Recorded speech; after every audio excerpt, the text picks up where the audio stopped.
కారం రంగు రుచితో ఉంటుంది. ఆచి మిరపపొడి అదరగొట్టే కారం రంగు రుచి.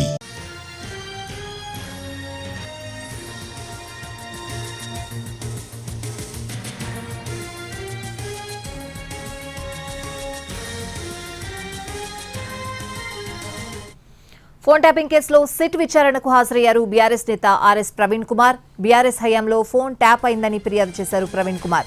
ఆయన స్టేట్మెంట్ సిట్ అధికారులు రికార్డ్ చేయనున్నారు.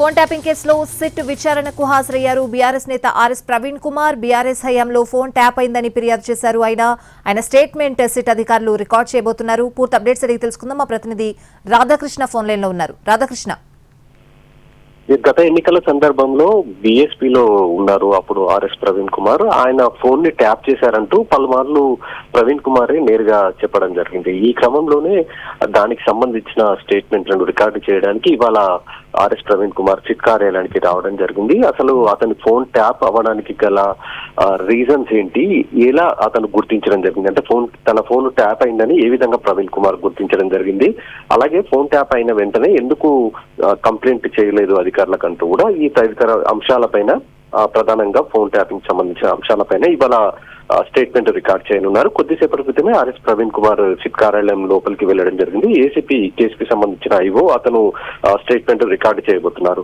ఎంతకాలంగా అతను ఫోన్ ట్యాపింగ్ జరుగుతుందన్న అనుమానాలు ఉన్నాయి. అలాగే ఈ ఫోన్ ట్యాపింగ్ చేయడం వెనక ఎవరున్నారన్న దానికి సంబంధించి పూర్తి స్థాయిలో అతని నుంచి స్టేట్మెంట్ రికార్డు చేయబోతున్నారు. ప్రస్తుతం మరి గత ప్రభుత్వ హయాంలో అతను బీఎస్పీలో ఉన్నాడు, ప్రస్తుతం మాత్రం ప్రతిపక్ష పార్టీలో ఉన్న నేపథ్యం ఉంది కాబట్టి మరి ఎలాంటి సమాధానాలు చెప్తారు, ఏ విధంగా స్టేట్మెంట్ ఇస్తారు, ఎలాంటి రీజన్స్ చెప్తారనేది కూడా చూడాల్సిన పరిస్థితి ఉంది. Swami. Right Radhakrishna, thanks for the updates.